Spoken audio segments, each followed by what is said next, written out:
मंडळी, जनमानसात प्रश्न उमटला. भाषेस काय एवढे स्थान, भाषेस काय एवढा मान, मनुष्याचे हृदयी.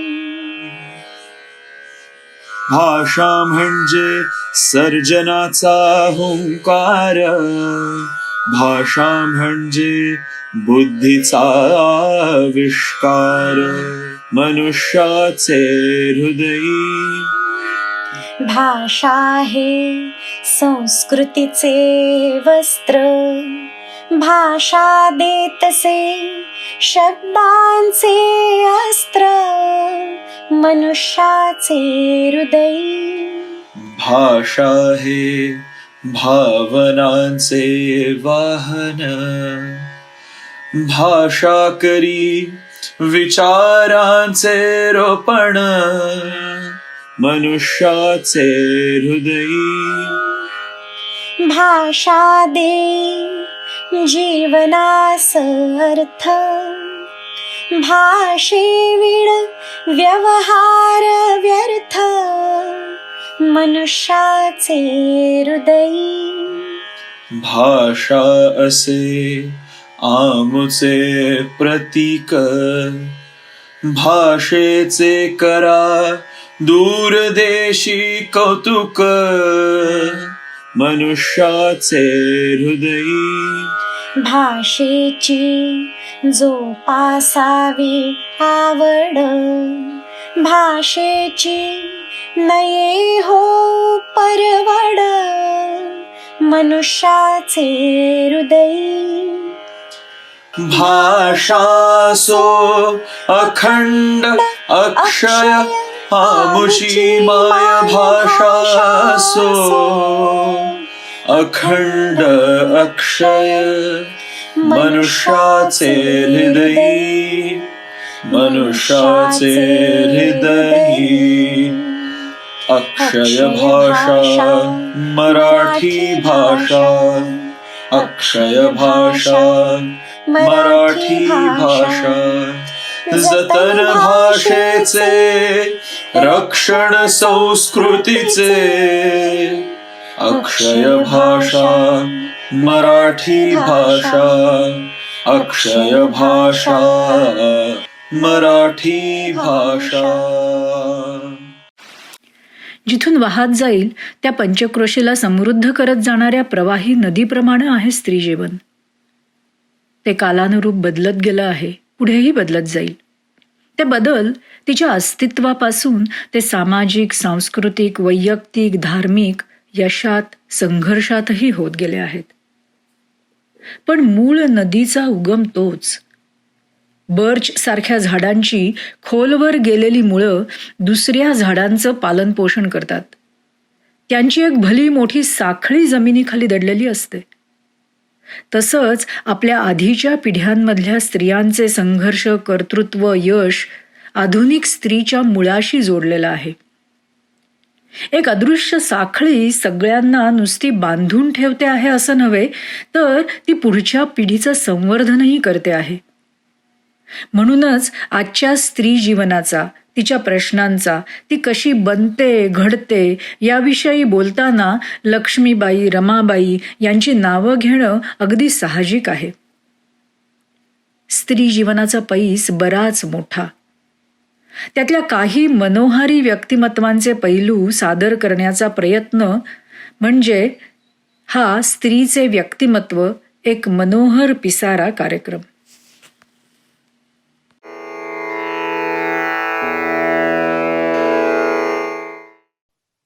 नमस्कार.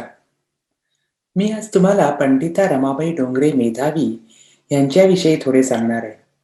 पंडिता रमाबाई डोंगरे मेधावी या चरित्र नायिकेचे चरित्र सांगण्यापूर्वी त्यांनी काय कार्य केले याचा थोडक्यात गोषवारा सांगते.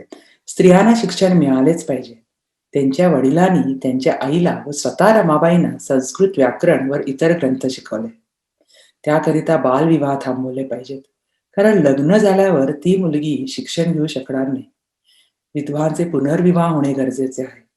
त्या काळात मुलगी 8-10 वर्षाची व पुरुष 30-40 वर्षाचा विदूर असत. स्वतः पंडिता रमाबाईंनी गोदू जोशी व धोंडो केशव कर्वे यांचा धूमधडाक्यात विवाह लावून दिला होता. तो सुद्धा पुण्यात सनातनांच्या बालेकिल्ल्यात. परित्यक्त्या, प्रौढ कुमारिका व विधवांचे पुनर्वसनाचे छोट्या व्यवसायाचे कार्य त्याने केडगावला केले.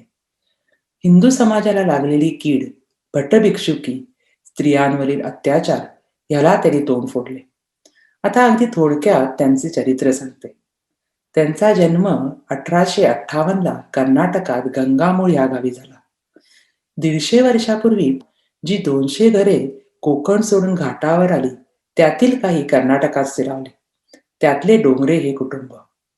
पंडिता रमाबाईंचे वर्णन म्हणजे त्या 5 फूट उंच, गोऱ्या पान, घारे डोळे, करारी स्वभाव. आमची ही चरित्र नायिका सर्वगुण संपन्न तर होतीच, पण दूरदर्शी होती. काळाची पावले ओळखणारी होती, चाणाक्ष होती. आकाशातले उडणाऱ्या पक्ष्यांचे पंख मोजणारी होती. वडील अनंतशास्त्री डोंगरे संस्कृतचे गाढे अभ्यासक व अतिशय विद्वान होते. ते संस्कृत बद्दल आग्रही होते. त्या काळात इतर ब्राह्मणांचा स्त्री शिक्षणासाठी खूप विरोध होता. तरी पण 2 महिने त्यांच्याशी झगडून स्त्रियांना शिक्षण मिळावे म्हणून त्यांच्याकडून लेखी प्रमाणपत्र लिहून घेतले व रमाबाईंना संस्कृत व्याकरण व रघुवंश महाभारत सारखे मोठे ग्रंथ शिकवले. आई सौ आनंदीबाई डोंगरे गृहकृत्य दक्ष, घरकाम, बागकाम सांभाळत असत. त्यावेळी गुरुकुल पद्धत होती. त्यांच्याकडे राहणाऱ्या विद्यार्थ्यांचे खाणे पिणे सांभाळून त्या संस्कृत शिकल्या होत्या. कुटुंबियांशी न पटल्यामुळे त्यांनी कर्नाटकातले घर सोडले व सर्वजण तीर्थाटनाला निघाले. वाटेत वडिलांनी प्रवचने करावी. छोट्या भाऊ श्रीनिवासाने त्यांना त्यात मदत करावी व छोट्या रमेने शिकवलेले श्लोक म्हणावेत. मिळालेल्या पैशात उदरनिर्वाह करावा. पण त्याच सुमारास महाराष्ट्रात भयंकर दुष्काळ पडला. आई वडील मोठी बहीण दुष्काळात बळी पडले. 1875 साल म्हणजे रमा 16 वर्षाची व श्रीनिवास मोठा भाऊ 18 वर्षाचा. विचार केले तर तसे दोघंही खूप लहान होते. परत कर्नाटकात म्हणजे आपल्या नातेवाईकांकडे न जाता ह्या मानी बहीण भावंडांनी आहे हाच मार्ग चालू ठेवला. दोघं जण उत्तरेला झेलमच्या खोऱ्यापर्यंत गेले. ह्या प्रवासात रमाबाईंनी मध्यमवर्गीय समाजातच नव्हे तर इतर ठिकाणी पण स्त्रियांची एकंदर परिस्थिती बघितली. 7-8 वर्षाची सासूरवा श्रेणी कामावरून मार खात होत्या. अल्पवयीन विधवांचे प्रमाण खूप होते. स्त्रियांना शिक्षण अजिबात नाही. त्यामुळे एकतर सासरी हा सासूरवास सोसायचा किंवा माहेरी आश्रित म्हणून राहायचे. एकंदर अपमानित अवस्थेत कष्ट करणे हेच त्यांच्या नशिबात होते.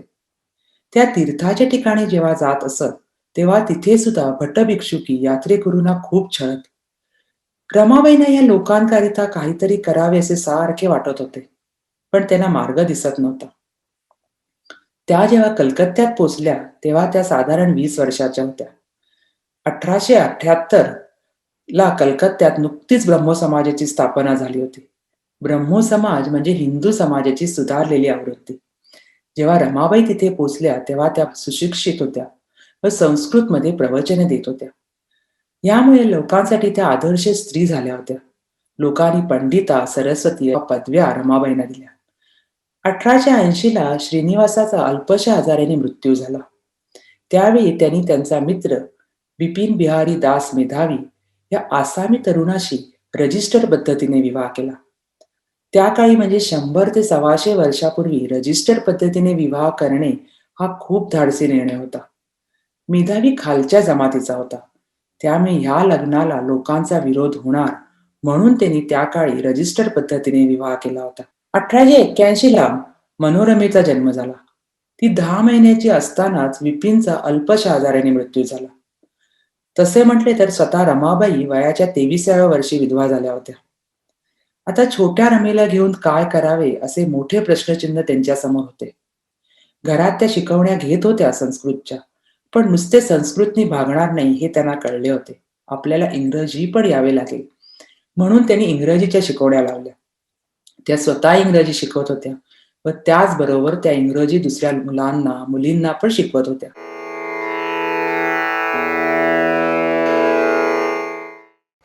नमस्कार, मी अस्मिता काणे.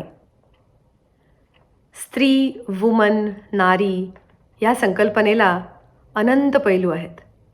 असे असताना a drop in the ocean अशा मनोधारणेने मी स्त्री या विषयावरचा लेख तुमच्यासमोर सादर करते आहे. लेखाचं शीर्षक आहे देई वसा दुहेरी ती जगाते उद्धारी. तर गोष्ट आहे काही वर्षांपूर्वीची, म्हणजे कॉलेजच्या दिवसांची. 1906 मध्ये स्थापलेल्या व्हिक्टोरिया कॉलेज ऑफ सायन्सची गणती भारतातील सर्वात पुरातन उच्च शिक्षण संस्थांमध्ये होते. देश स्वतंत्र झाल्यानंतर तिचे नाव इन्स्टिट्यूट ऑफ सायन्स अर्थात विज्ञान संस्था असे केले गेले. त्यातील रसायनशास्त्र विभागात IITच्या स्नातकोत्तर अभ्यासक्रमाची विद्यार्थिनी असण्याचे भाग्य मला लाभले. अनेक वाखाणणीय कार्यक्रमांबरोबरच सर्वोत्तम विद्यार्थी स्पर्धा म्हणजेच बेस्ट स्टुडंट कॉन्टेस्ट हा विज्ञान संस्थेचा सर्वात प्रतिष्ठित उपक्रम आहे. हजारो विद्यार्थी, शिक्षकगण, निर्णायक प्रोफेसर्सची चमू यांच्यासमोर प्रश्नांची सरबत्ती आणि तुम्ही दिलेल्या उत्तराचा उहापोह असे तासभराचे रोमांचक वेळापत्रक म्हणजे बेस्ट स्टुडंट कॉन्टेस्ट. एकूण एक क्षण ॲड्रिनलिन रशचा. 1991-92च्या अंतिम फेरीत 1 तासाचे शेवटी अखेरचा सवाल म्हणून निर्णायक गणांकडून मला मातृभाषेत प्रश्न विचारला गेला. जिच्या हाती पाळण्याची दोरी ती जगाते उद्धारी ह्याचा तुझ्या लेखी अर्थ काय? मातृरूपातील स्त्रीची भूमिका. मुलांचे संगोपन करते, त्यांच्या मनावर संस्कार करते. ती मुले मोठी होऊन पुढची पिढी बनतात आणि जगाला प्रगती राहणीमानाच्या पुढच्या त्रिज्येत घेऊन जातात. हे पुढे नेणे म्हणजेच जगाचा उद्धार. मला माझे शब्द टाळ्यांच्या गजरात माईकमध्ये ऐकू आले. सर्व गुणांची बेरीज होऊन त्या वर्षीची बेस्ट स्टुडंट अवॉर्डची ढाल मी जिंकली. त्या अविस्मरणीय स्पर्धेइतकीच ती म्हणही माझ्या नेहमी लक्षात राहिली. आज 30 वर्षांनंतरही ती म्हण संपूर्णपणे रेलेव्हंट आहे. फक्त त्याचा अर्थ अनेक पटीने रुंदावला आहे असे प्रकर्षाने जाणवते. एंट्रपी, लॉ ऑफ थर्मोडायनॅमिक्स ह्यानुसार जगातील प्रत्येक वस्तूची, विचारांची व त्या परत्वे संबंधित अर्थांची रुंदी ही वाढतच जाणार. अगदी कालपर्यंत बालसंगोपन याची व्याख्या मुलांना सुदृढ, सुशिक्षित, संपन्न नागरिक बनवणे, जेणेकरून आपण जगलो त्या परिस्थितीच्या तुलनेत पुढची पिढी बेहतर आयुष्य जगू शकावी. हा विचार अजूनही मनात राखून अनेक पालक मुलांना पुढेच पुढे जायची उर्मी देतात. अनेक माता मुलांच्या आशा, आवडी जपून जे हवे ते त्यांना देतात. वस्तूंची मुबलक लूट अभिमानाने मुलांवर करतात. मुलांना नाही म्हणणे नको वाटते. पण लहान वयात आई वडिलांकडून मिळालेले हे छोटे छोटे नकार व्यक्तिमत्वाच्या कोवळ्या पालवीवर फवारलेले कीटकनाशकच नाहीत का? हे नकार झेलून होणाऱ्या यातना म्हणजे सुरवंटाचे फुलपाखरू होताना त्याला झालेल्या यातना, ज्या त्याच्या पंखात बळ देतात. आणखी एक म्हणजे या नकारान्वये त्यांना समाजातील हॅव नॉट्सबद्दल करुणा निर्माण करून देणे, हेही काम आईच करू शकते. जगाचा उद्धार करण्याकरता आज अशा भावी नागरिकांची गरज आहे ज्यांच्यात नवीन क्षितिजे गाठण्याची धडाडी तर आहे, परंतु ते करताना मानवतेशी, परस्पर बंधुतेविषयी सहृदयताही आहे. ती म्हण माझ्या मनात इतकी खोलवर रुजली की माझ्या ईगल स्काउट मुलाने 10 वर्षापूर्वी स्वतःसाठी कराटे जॉईन करावे की सेवामय स्काउट करावे अशी निवड विचारता मी क्षणार्धात त्याला स्काउटमध्ये जायला प्रोत्साहित केले होते. यशाची वैयक्तिक शिखरे काबीज करताना सामाजिक बांधिलकीची नाळ तुटून न देणे, हे मातृसंस्कार केलेली पुढची पिढी एक प्रेमळ जग निर्माण करील. आणि मुलांना अशी हिम्मत आणि सहृदयता असा दुहेरी वसा देणारी आई मग आजच्या अर्थाने जगाते उद्धारी होईल. अशा सर्व सद्यकालीन व भावी मातांना माझा आजच मानाचा मुजरा. नमस्कार.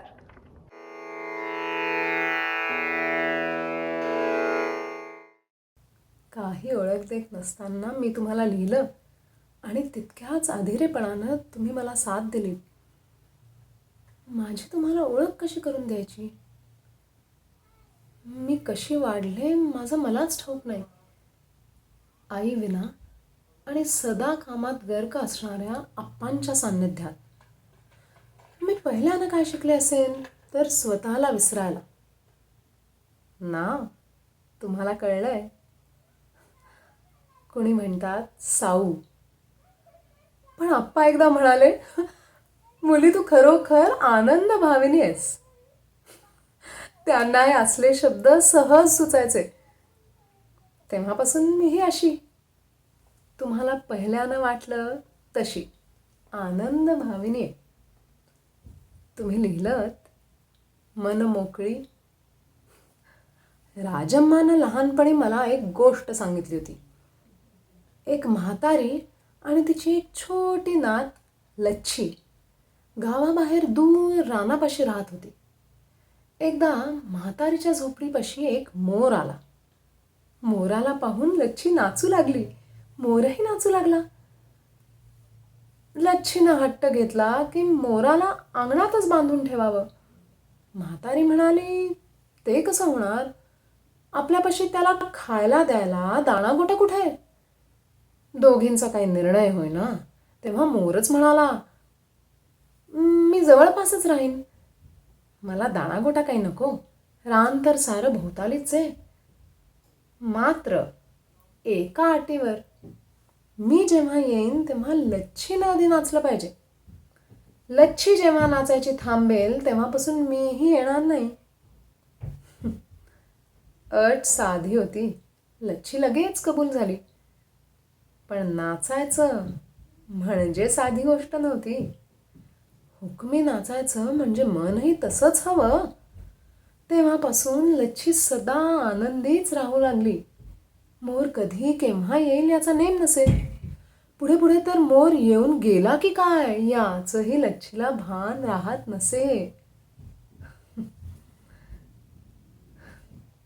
राजम्मा आपल्या गोष्टींचं तात्पर्य कधी सांगत नाही.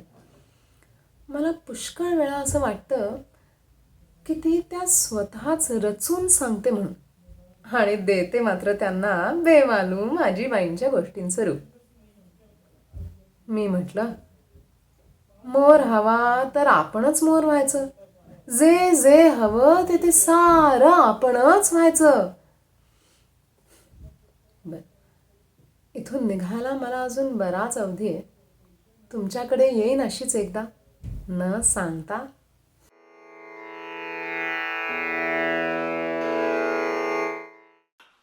बाई ग. बालवयातच लग्न करून देऊन ती चूल व मूल यात अडकवली जात होती. तिला तिचं मत नव्हतं. तिला तिचे विचार नव्हते. रांधा वाढा उष्टी काढा एवढंच तिचं विश्व होतं. परंपरेच्या गोड ओझ्याखाली तिचं आयुष्य सरत होतं. खरं तर तिचा जन्मच एक संकट वाटत होतं. काळ थोडा बदलला. तिच्या हाती पाटी आली. अक्षर ओळख तिला झाली. तिच्या बोलण्याला किंचित आवाज फुटला तरीही तिचं अस्तित्व गृहीतच धरलं गेलं. प्याला बदलला जहर तेच. तिच्या हाती ठेवलं गेलं. संस्कृतीच्या गोड ओझ्याखाली तिचं मन मारलं गेलं. अजूनही तिचा जन्म एक संकट होऊ लागलं. नव्या शतकाची नवी नारी, आत्मविश्वासाने घेई नवी भरारी. सगळ्या क्षेत्रात तिचे पाऊल, तिच्या प्रखर बुद्धीची चाहूल. पण तरीही अजूनही ती अडकलेली दिसते. पण तरीही अजूनही ती अडकलेली दिसते, प्रगतीच्या वाटेवर अडखळत चालते. अंग प्रदर्शन करून करमणुकीचे साधन होते, टीव्हीवरच्या मालिकात कारस्थानांचे जाळे विणते आणि घरातही तीच खलनायिका असते. स्त्रियांच्या मार्गात तीच आडवी येते. चालीरीतींच्या गाठोड्याची तिलाच हौस असते, परंपरांच्या चौकटीला तीच घट्ट पकडून ठेवते. करत नाही फारसे बंड, उठवत नाही आवाज, अन्याय सहन करत जगणे हाच वाटतो तिला रिवाज. घरादाराचे ओझे वाहताना स्वतःलाच विसरते, स्त्री जन्म असाच असतो असे म्हणत बसते. बाई ग असं करू नकोस, शिक्षणाचा वसा टाकू नकोस. सावित्रीची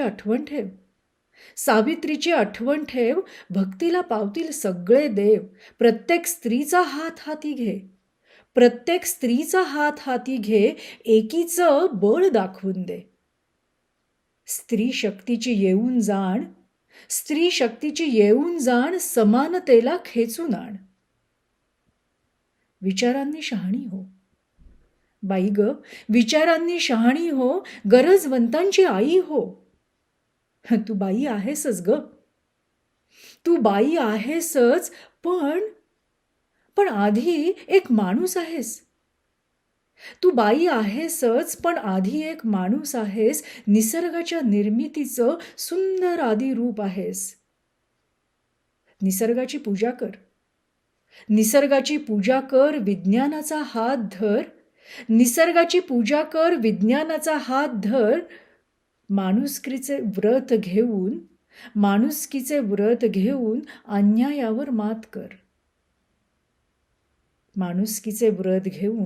अन्यायावर मात कर.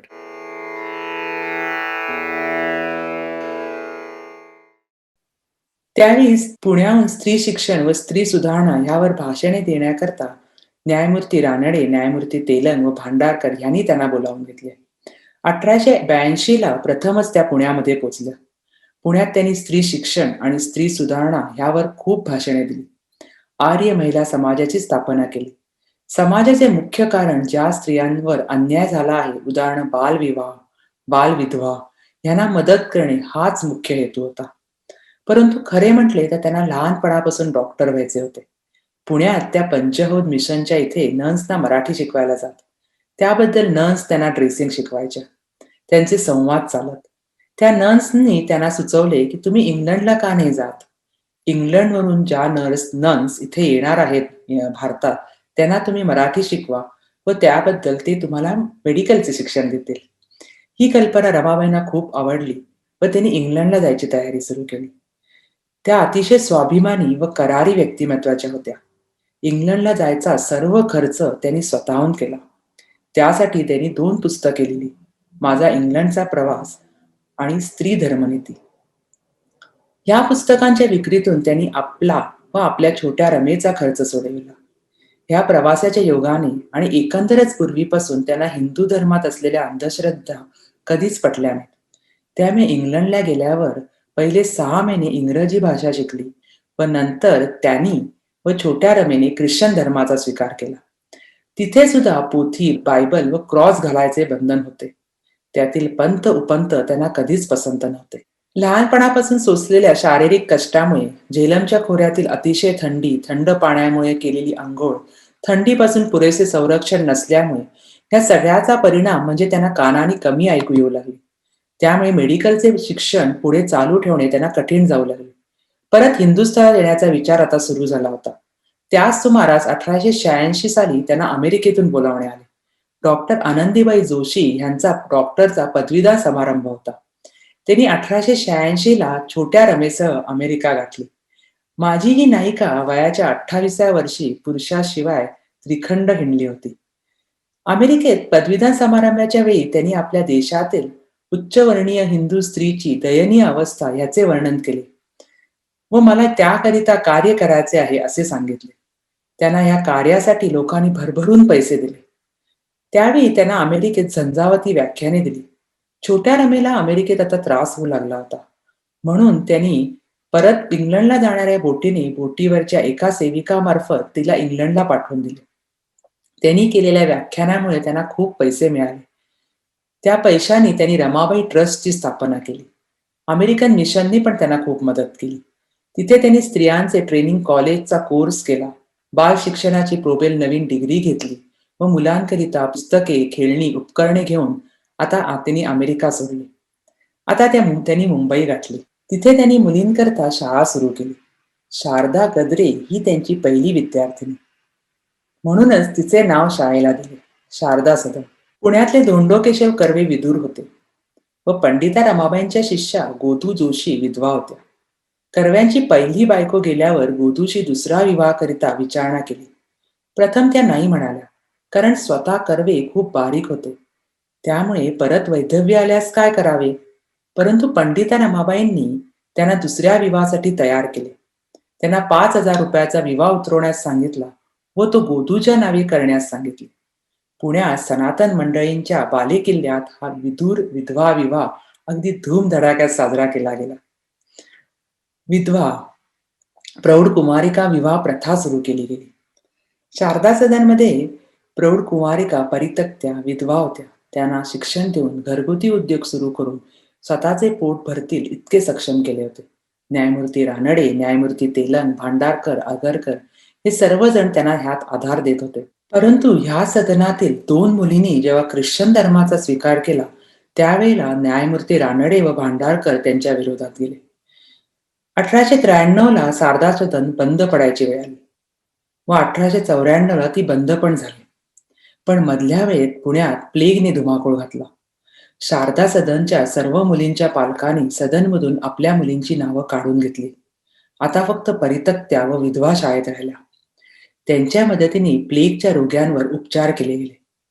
त्याच सुमारास उत्तर भारतात भीषण दुष्काळ पडला. सेवा सदनच्या बायकांनी त्या लोकांना रातोरात केडगावला पुण्याजवळ हलवले. त्यांच्यावर योग्य ते उपचार केले गेले. मध्यंतरीच्या काळात रमाबाईंनी 5-6 एकरचा रानमाळ केडगावला विकत घेतला होता.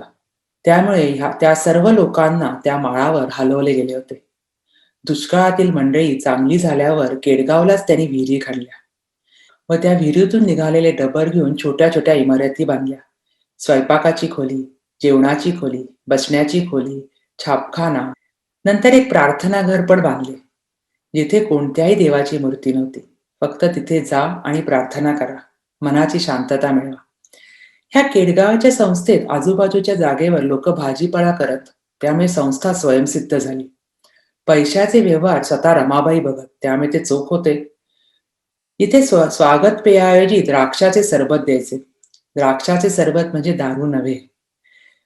जेवण खाली पाट मांडून असे. जेवण शाकाहारी असे, मांसाहारी नाही. आता रमाबाई 35ला पोचल्या होत्या. वयामुळे त्यांना नैराश्य येऊ लागले होते. ज्या पुण्याकरिता, पुण्याच्या लोकांकरिता आपण एवढे कार्य केले ते आपल्याला कसे काय विसरले, ह्या विचारांनी त्या थोड्या खचल्या होत्या. मनोरमेनी त्यांच्या मुलीने तिच्या मदतीने त्या संस्था सांभाळत होत्या. आता त्यांनी बायबलचे मराठीमध्ये भाषांतर करायला सुरुवात केली होती. त्यांनी संस्थेची जबाबदारी मनोरमेवर टाकली.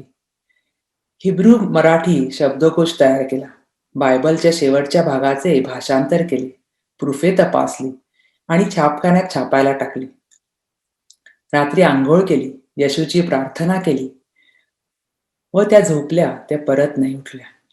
ते साल होते 1922. त्यांनी वयाच्या 64व्या वर्षी आपला देह ठेवला. माझी चरित्र नायिका म्हणून मी नेहमीच सांगत आले की ती कर्तृत्ववान, स्वाभिमानी होती. लोकमान्य टिळकांनी त्यांचा नेहमी विरोध केला, पण शेवटी ते सुद्धा म्हणाले, काही असो, बाई धडाडीची होती. माझी ही त्या चरित्र नायिका त्रिखंड हिंडली होती, कोणाच्याही मदतीशिवाय.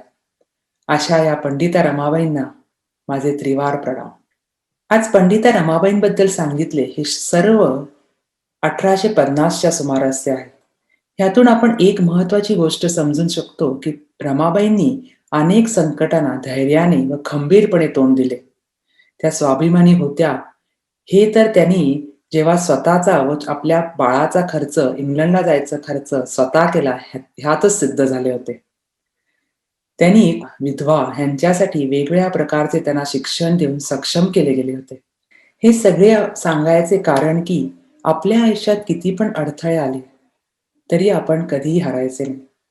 कुठल्याही संकटात न डगमगता तोंड द्यावे व बुद्धीचा वापर करून वाट काढावी. तसेच लोकसंग्रह करावा, समाजसेवा आणि धर्म याची गल्लत करू नये. प्रत्येक आलेल्या अडचणीमधून मार्ग निघू शकतो.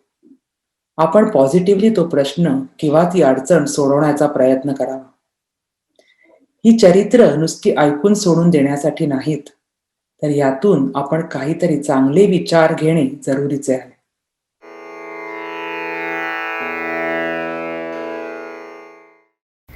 नमस्कार, मी स्वाती घोरपडे सादर करीत आहे गिरिजाबाई, लेखिका भाग्यश्री बारलिंगे.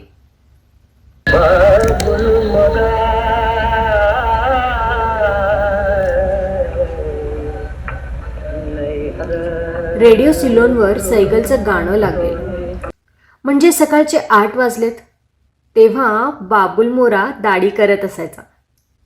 समोरच्या अंगणात प्राजक्ताचा सडा, फुलं वेचायला मुलामुलींची झुंबड, रस्त्यावरून भाजीवाल्याची हाक, दारात दूधवाला हिंडालियमची भांडी वाजवत उभा.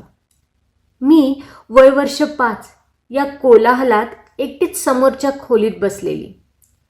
वस्तुस्थितीशी संबंध नसलेले नादहीन चित्र काढत कॅमलिनचा कलर बॉक्स घेऊन कधीही न पाहिलेले 2 डोंगर आणि त्यामधून वाहणारी कधीही न पाहिलेली नदी यांचे चित्र खुर्चीवर बसून काढायचं नसतं, तर कागदाबरोबर आपलं शरीर जमिनीवर पसरून ते नीट काढता येतं असा माझा समज होता.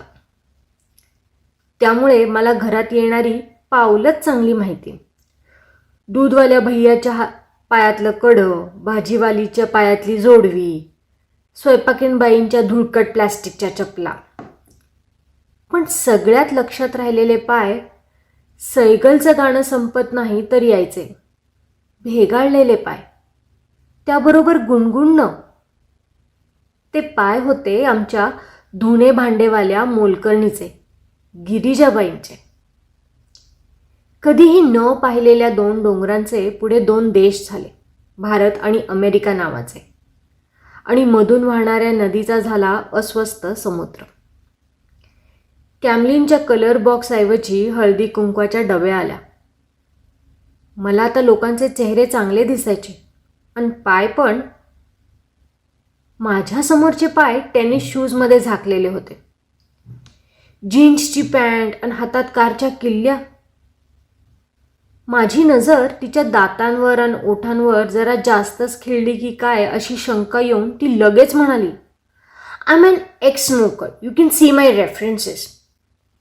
तिने पर्समधून कागद काढले. मोलाने काम करते ती मोलकरीण.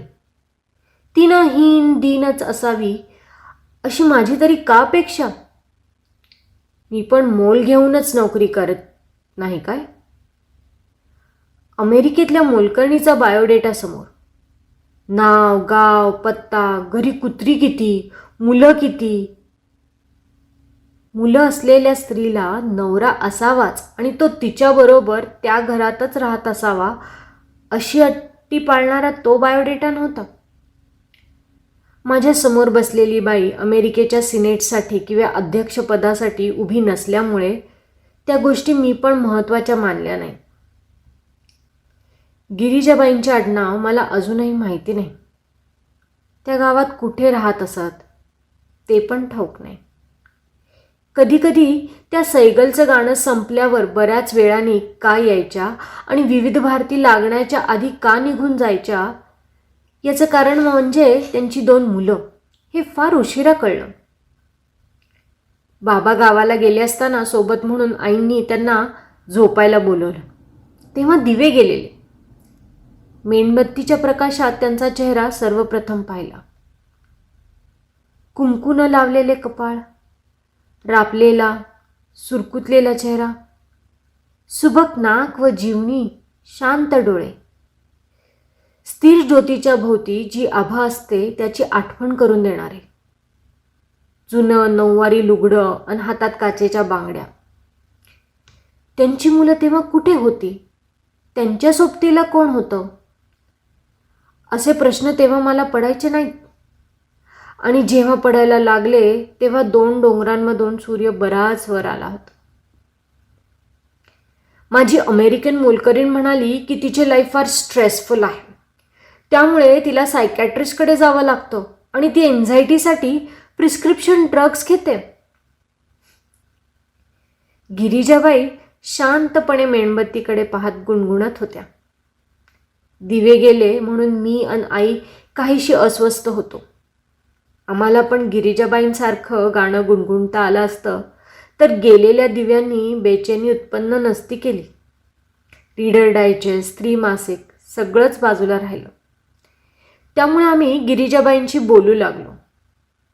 दुःख कशाचंच नाही, सगळ्यातच आनंद. समाधान फार मोठं की त्यांच्या मुलांच्या आईवडिलांपैकी दारुडा बाप मेला. त्यांच्या नवऱ्याऐवजी त्या गेल्या असत्या तर मुलांची नक्कीच परवड झाली असती. एका स्त्रीनं जाणतेपणी सहज कुठलाही आविर्भाव न घेता असे उद्गार काढावेत याचं मला नवल वाटतं. अभिमान वाटतो की वृद्धा शोक करीत त्या कुणावरही एक अबला म्हणून त्या अवलंबून राहिल्या नाहीत. परिस्थितीचे आकलन पूर्णपणे करण्याची शक्ती असलेल्या मी पाहिलेल्या पहिल्या स्वतंत्र स्त्रीला मी मनोमन दंडवत करते. गिरिजाबाईंचं गुणगुणणं म्हणजे तुकोबांचे अभंग असे पुढे माझ्या आईनं सांगितले. त्यांची मुलं ज्ञानेश्वर आणि रामदास हसतमुख, शांत चेहऱ्याची आणि देखणी. पण मोलकरणीला तरुणपण असते का हो? खरंच गिरिजाबाई कुठं वाढल्या, त्यांचे माहेर कसं असेल, त्या कधी शाळेत गेल्या का? त्यांनी तुकोबाचे अभंग वाचले की नुसते ऐकूनच त्या शिकल्या? बरेच प्रश्न अनुत्तरित राहिले. जेव्हा माझे सामाजिक औदासिन्य गळून पडले आणि जेव्हा मी कलर बॉक्समधल्या प्रत्येक रंगाची विचारपूस करीत सुटले तेव्हा गिरिजाबाई मॅसिव्ह स्ट्रोक येऊन तुकोबांना भेटायला आपले भेगाळलेले पाय घेऊन चालल्या गेल्या होत्या. माझ्या मनाच्या घरात अनेक खोल्या आहेत. त्यापैकी एका खोलीवर गिरिजाबाईंचे नाव आहे आणि त्याखाली लिहिलेले आहे, इथे शांतता राहते. मी गतस्मृतीची मेणबत्ती घेऊन या खोलीत बरेचदा जाते तेव्हा माझ्या मनातल्या डोंगरामधून परत एक शांत नदी व्हायला लागते. थँक्यू.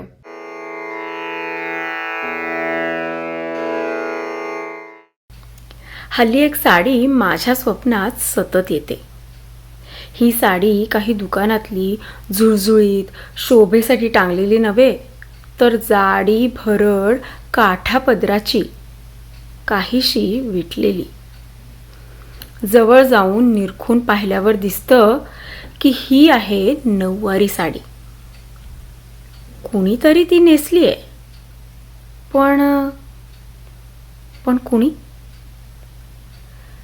त्या व्यक्तीचा चेहरा अंधुक, कपाळावरचं मोठं लाल कुंकू दिसतं आणि नजर, डोळे स्पष्ट न दिसता नजर मात्र जाणवतीये, उद्दिष्टावर रोखलेली, विचलित न होणारी. माया झिरपती आहे या नजरेतून माझ्यावर आणि करडेपणा आहे. नऊवारी पातळाचा लांब सोगा पायांवर रुळतोय. साडीच्या काठावर धुळीचा अजून एक काठ शोभतोय. शोभतोय? होय, शोभतोय असंच म्हणेन मी. तो काळ होता स्त्रियांनी पायात चपला न घालण्याचा. मी नकळत नमस्कार करायला खाली वागते. पाय धुळीने भरलेले, टाचांवर भेगा, धरित्रीवर असतात ना तशा. मी नमस्कार करून नजर वरती आणते, तोच लक्षात येतं की साडीचा रंग, पोत बदललंय. ही साडी चापून चोपून नेसलेली. जणू काही या स्त्रीला घोड्यावर स्वार व्हायचंय. चेहरा कोवळा पण करारी. मला वाटलं खरंच किती सुंदर आणि सुटसुटीत नेसणं आहे. आपल्यावर गोऱ्या लोकांचं राजकीय आणि मानसिक वर्चस्व नसतं ना, तर आपला पोशाख आपल्या संस्कृतीप्रमाणे असा नीटनेटका भारतीय बांध्याला साजेचा राहिला असता. माझ्या मनात एक व्याकुळता निर्माण होते आणि या सर्व कधीही न भेटलेल्या स्त्रियांच्या आठवणीनं डोळे भरून येतात. इतक्यात खुदू हसण्याचा आवाज येतो. समोर उभ्या असतात नऊवारी साडीतल्या लक्ष्मीबाई टिळक. शब्द म्हणजे काय असं म्हणत त्यांच्या नऊवारी साडीचा पदर तोंडाला लावून हसणाऱ्या. त्यांच्या हसण्यानं काळाचं मालिन्य, औदासिन्य सगळं काही उडून जातं. दृष्टीसमोर तीच जाडी भरडी नऊवार परत एकदा स्थिरावते. तिच्यातून आता प्रकाश बाहेर येतो. सचोटीचा, कष्टाचा, धैर्याचा, द्रष्टेपणाचा. तो प्रकाश माझ्या मनात झिरपतो, अगदी खोलवर. माझ्या रक्तात उतरतो, माझ्या DNA भाग होतो. जाग येते तेव्हा मन आत्मविश्वासाने तुडुंब भरलेलं असतं, स्वयंप्रकाशित होतं. आपण एकटं नाही अशी सुखद जाणीव बकुळीच्या सुगंधाप्रमाणे मनात दरवळते. आयुष्याला तोंड द्यायला आता मी समर्थ होते. या साडीचा पदर अखंड, मलाच नाही तर पुढच्या पिढ्यांना सावली देणारा. मात्र ही जोखीम माझी की मी हे ऋण फेडावं. सावित्रीबाईंचं, रमाबाईंचं, लक्ष्मीबाईंचं, मनुताईंचं आणि अशा अनेक कर्तृत्ववान स्त्रियांचं ज्यांनी मला व्यक्ती म्हणून जगण्याचं भान दिलं, बळ दिलं. अंगावरच्या झुळझुळीत भारी कपड्यांचं आणि त्या जाड्या भरड्या नऊवारी साडीचं नातं मला पूर्णपणे उमगतं. धन्यवाद.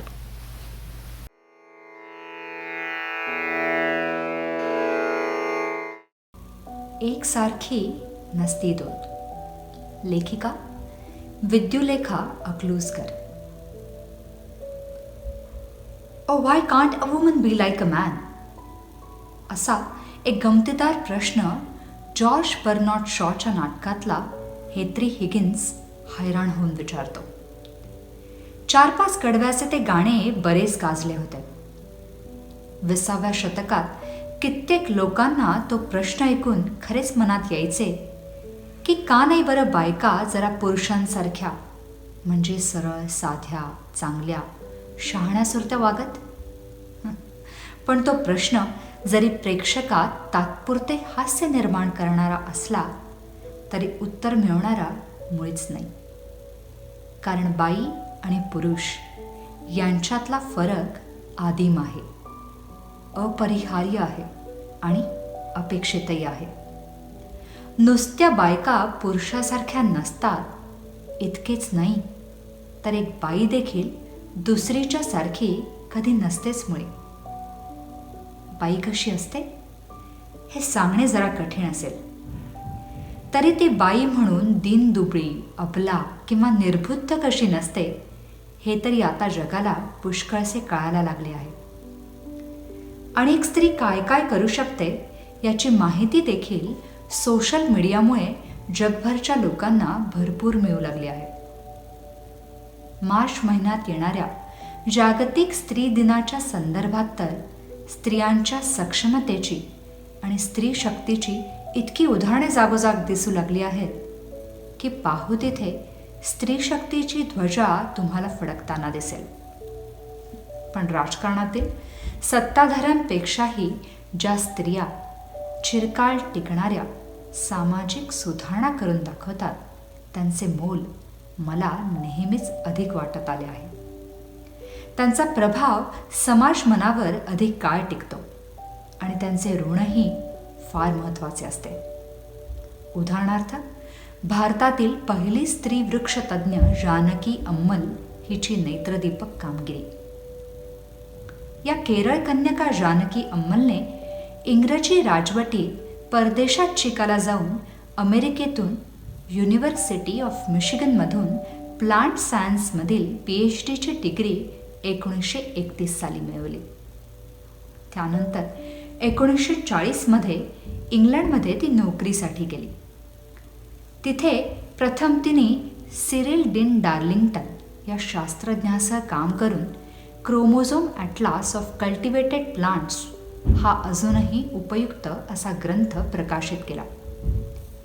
काही काळानंतर वायझली येथील रॉयल हॉर्टिकल्चर सोसायटीमध्ये तिने 1950पर्यंत सायटॉलॉजिस्ट म्हणून नोकरी केली. तिथल्या तिच्या संशोधनांचे फलित म्हणजेच मॅग्नोलियाचे एक पांढरे जांभळे फूल, ज्याला त्या सोसायटीने तिच्या स्मरणार्थ मॅग्नोलिया कोबस जानकी अम्मल हेच नाव दिलेले आहे. भारताला स्वातंत्र्य मिळाल्यावर पंडित जवाहरलाल नेहरूंच्या विनंतीमुळे भारतात परतून तिने अनेक चांगले उपक्रम पार पाडले. ऊसाच्या पिकाच्या तिने अनेक संकरित जाती शोधून काढल्या.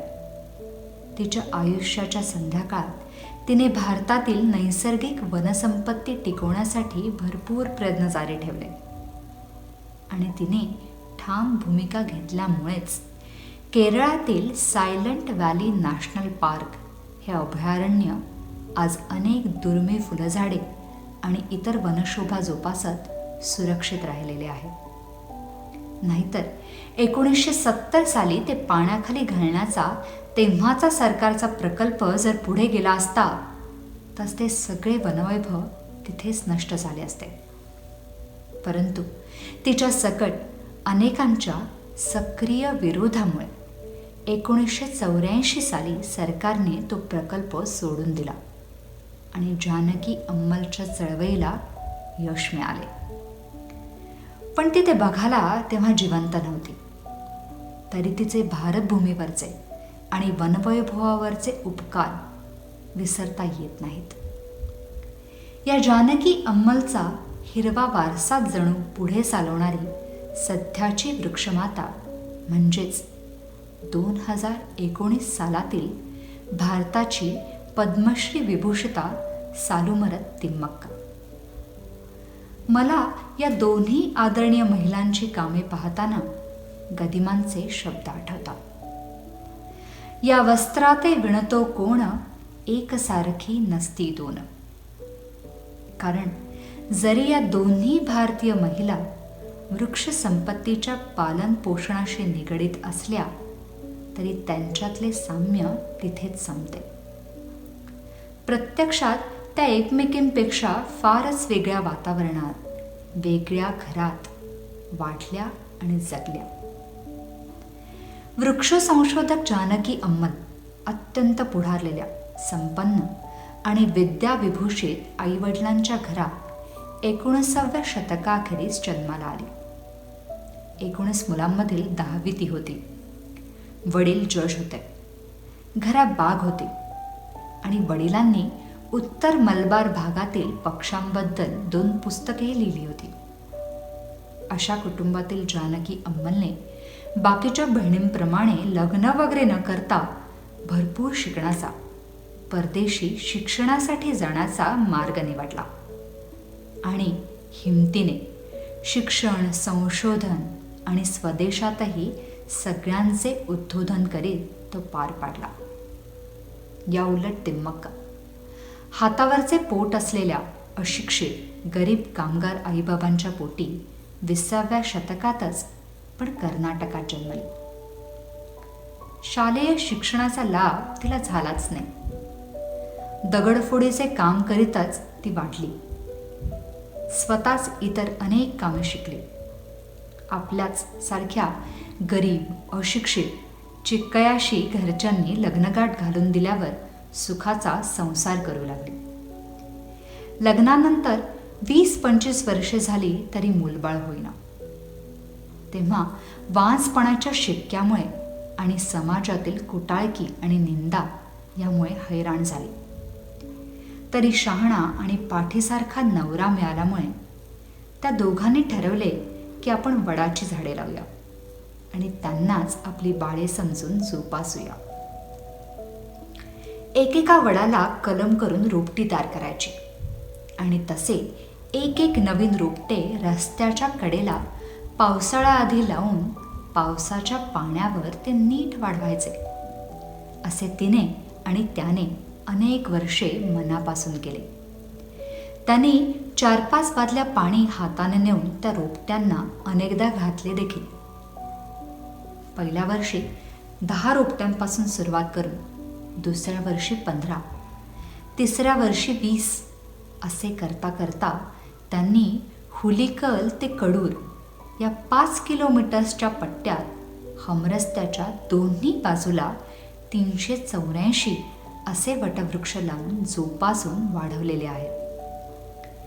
जानकी अम्मलच्या केरळातील वनसंगोपनाच्या कार्यासारखेच तिम्मक्कानेही या स्वतः लावलेल्या कर्नाटकातील वटवृक्षांना कुऱ्हाडीच्या दंडांपासून वाचवलेले आहे. कारण 2019 सालच्या बागेपल्ली ते हलगुरू या रस्ता रुंदीच्या प्रकल्पामुळे ती लावलेली सगळी झाडे छाटली गेली असती. पण तिम्मक्काने तिथल्या मुख्यमंत्र्यांना आणि उपमुख्यमंत्र्यांना गळ घातली आणि ती 70 वर्षाची सुंदर जोपासलेली झाडे तोडण्यापासून परावृत्त केले आणि ती सगळी वाचली. वांसपणाबद्दल सामाजिक टीका आणि छळवाद सोसण्याच्या दिवसांपासून आत्तापर्यंतचा तिम्मक्काचा प्रवास वेगळ्याच दिशेने झालेला आहे. कारण आता तिला वृक्षमाता म्हणून नुसते ओळखत नाही, तर अनेक शुभकार्यांसाठी तिचा आशीर्वाद घ्यायला बोलावले जाते. अनेक लग्नात देखील जोडप्याला आशीर्वाद द्यायला तिला आवर्जून बोलवतात. रूढीग्रस्त समाजमनाचा बंद दरवाजा तिच्यासाठी उघडला असेच म्हणायला लागेल. तिला आंतरराष्ट्रीय प्रसिद्धी आणि पद्मश्रीसह 550 सन्मानही एव्हाना मिळालेले आहेत. पण अजूनही तिचे हाती काम करणे बंद झालेले नाही. 100वर 5-7 वर्षाचे तिचे वय असताना ती आजही शेतात दिवसभर राबून आणि स्वतः पिकवलेल्या गोष्टी विकूनच आपले घर चालवते. 1991 साली श्री चिक्कयाचा मृत्यू झाला, तरी तिचे काम अखंड चालूच राहिले. त्यानंतर तिने एका वृक्षरोपणाची आवड असलेल्या आणि वृक्ष संगोपनात हुशार अशा मुलाला दत्तक घेतले. हा वनश्री उमेश आता तिला आणि तिनेच लावलेल्या वृक्ष संपत्तीला सांभाळतो. पण ही सर्व संपत्ती त्याने समाजाला दान करून टाकलेली आहे. या अनमोल कार्याचे मोल कसे करणार? केवळ हात जोडणे आणि अशा प्रकल्पांना जमेल तशी खरोखरीची मदत करणे एवढेच आपल्या हातात उरते. या परिपक्व वयातही उरात बाळगलेले आपल्या खेड्यासाठी एक हॉस्पिटल बांधण्याचे तिम्मक्काचे स्वप्न पुरे हो अशी मी आशा करते.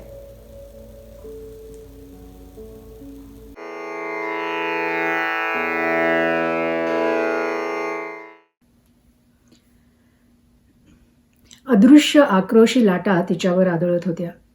तिची संमती नसताना, त्यांच्या आंदोलनाशी तिचा काही संबंध नसताना तिला गुदमरवत होत्या. एकेका लाटेबरोबर तिचा आतला गाभा खचत होता, विरत होता, तुटत होता. जगातल्या प्रत्येक घटनेशी, गोष्टीशी आपलं कुठल्या तरी छोट्या मोठ्या जैविक अणुरेणूंच्या पातळीवर प्राणीमात्रांच्या साखळीचा भाग म्हणून नातं असतं का? तिच्या मनातला आनंद कोश रिकामा व्हायला लागला. तिच्या भोवतीचं मीपणाचं सुरक्षित कवच फुटायला लागलं आणि तिला लक्षात आलं की त्या लाटांवर तिचाच चेहरा आहे. ती सगळी तिचीच रूपं आहेत, आक्रंदणारी. ज्या क्षणी हे सत्य तिनं स्वीकारलं तेव्हा लाटा मावळल्या. तिच्या अस्तित्वात असणारं उपजत ताठर पण जागं झालं. कंगोरे नसलेलं लाटणं आणि पोळपाटाचं सर्वसमावेशक आश्वासक वर्तुळ, यावर होणारी तिच्या हातांची नेमकी हालचाल, यातून एक आदिम गुणगुण निर्माण झाली. त्यातून विस्तारणारी आवर्तनं निघून त्यांना तिच्या विचारांचा वेग मिळाला आणि काही क्षणातच त्या आवर्तनांनी सर्वव्यापी जगड्व्याळ रूप धारण केलं. त्या आवर्तनांमध्ये जी माया होती, जी जरब होती, त्याने पृथ्वी थांबली, काळ थांबला आणि काळाचा एक बोगदा तयार झाला. त्यातून ती सहज भूतकाळात गेली. तिथे तिला नचिकेत त्याच्या पित्याच्या अयोग्य दानामुळं व्यथित झालेला दिसला. कौरव पांडव भांडताना दिसले. एक छोटा अश्वत्थामा नावाचा मुलगा दुधासाठी हट्ट धरून बसलेला दिसला. अनेक युद्धे दिसली. द्रौपदी आणि सीता अनेक युगांमध्ये त्याच प्रतारणा, त्याच विटंबना आणि त्याच अग्निदिव्यातून जाताना दिसल्या. या सगळ्यांचं औदासिन्य, रुदन, एकटेपण त्या मर्यादित अवकाशात द्विगुणित झालं. तेव्हा तिनं पृथ्वी एवढे बाहू करून सगळ्यांना जवळ घेतलं. तिचा आत्मगंधित स्पर्श होताच त्या सर्वांची लहान बाळं झाली. त्यांना नाहू माखू घालून तिनं अतिशय प्रेमानं त्यांना जेवू घातलं. बाळांच्या हसण्यातून एक पाळणा निर्माण झाला. त्या पाळण्यात घालून तिनं अपूर्व असं अंगाई गीत म्हणायला सुरुवात केली. या अंगाई गीतानं नचिकेताची अस्वस्थता नाहीशी झाली. कौरव पांडवांमध्ये खेळाडू वृत्ती निर्माण झाली.